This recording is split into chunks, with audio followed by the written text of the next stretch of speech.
Hello and welcome back to my channel. First of all, I want to say thank you so much for 200 subscribers. It really does mean a lot to me, so thank you so much for that.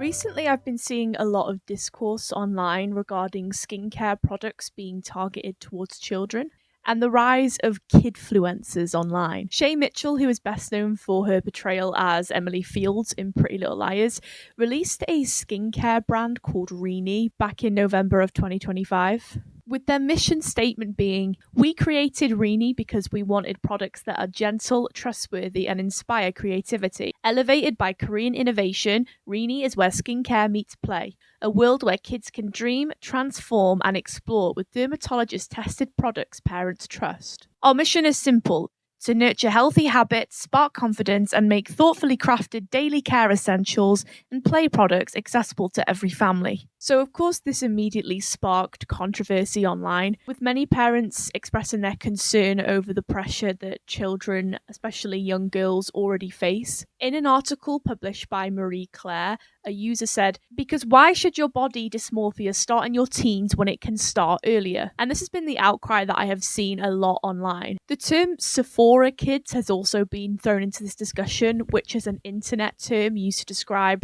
children as young as 10 who are developing skincare and makeup routines using high-end products like Drunk Elephant, Elf, or Charlotte Tilbury, and frequently shopping in places like Sephora. We have to remember, this really isn't about makeup. It's what this sudden interest in this particular kind of makeup indicates about the mental state of this new generation of preteens. The concern is the negative impact that this could have on children's self-esteem and self-image. Women and young girls specifically are pressured to constantly be chasing youth. When we have it, we are bombarded with products and routines to preserve it. And when the skin starts to wrinkle or sag or show any signs of imperfections, we are told to reverse it, to seek out products, to seek out chemicals to push into our skin, or even go as far as having surgical intervention, all so we can get back that baby face. So when children are now being pushed into that narrative that they are somehow imperfect,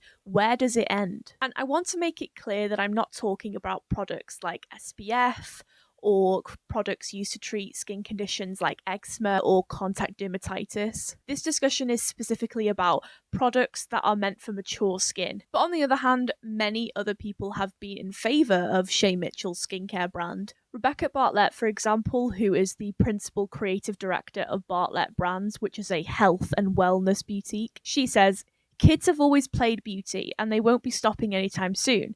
And beauty has always included toxic, unachievable ideals. We watched our mums struggle to measure up. When our kids watch us, we can flip the narrative to feeling confident and powerful, not trying to be anyone else or chase impossible standards." The mention of children always being interested in this type of thing, always been interested in makeup and going through their mother's makeup bag, is sort of a defense that I've seen a lot of people use when they talk in favor of skincare and makeup brands targeted towards children. They try to make it aware that children being interested in skincare products or makeup products is not a new thing. But the difference in this type of play is that it's just that, it's play.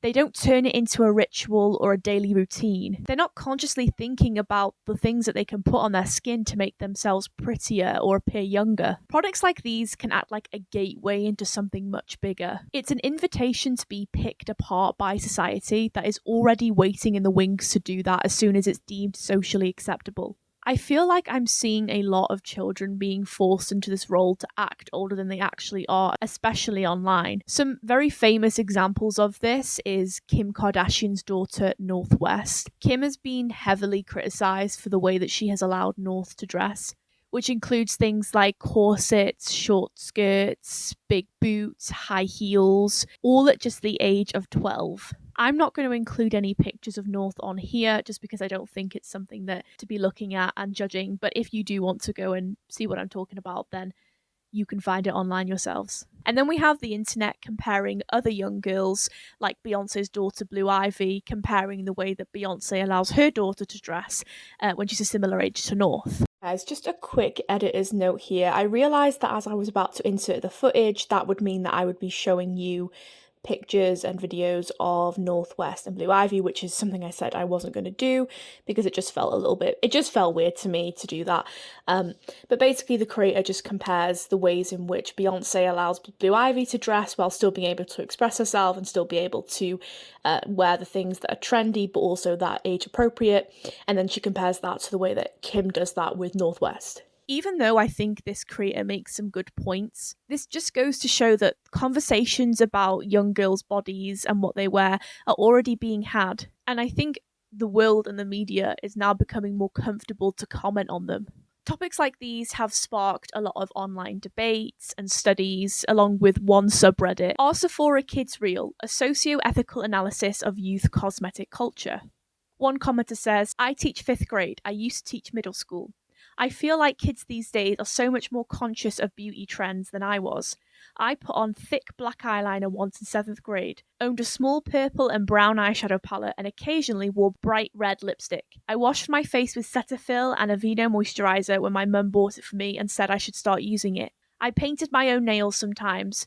I was more cosmetically inclined than most of my peers and was nowhere near where my students are today. So this study talks about the specific subset of preteens who purchase high-end products meant for adults and how children seem to be mimicking the influences they see online. I will link this study down in the description below. It is a really interesting read. It doesn't take very long. Health concerns are also raised in this study, especially since a popular ingredient in a lot of these high-end products is retinol. Retinol is a derivative of vitamin A and is meant to boost the production of collagen and help with uneven skin texture, among other things. Retinol is not recommended for young skin though, as young skin is sensitive and very fragile, and it can cause irritation or long-term damage to the skin's natural barrier.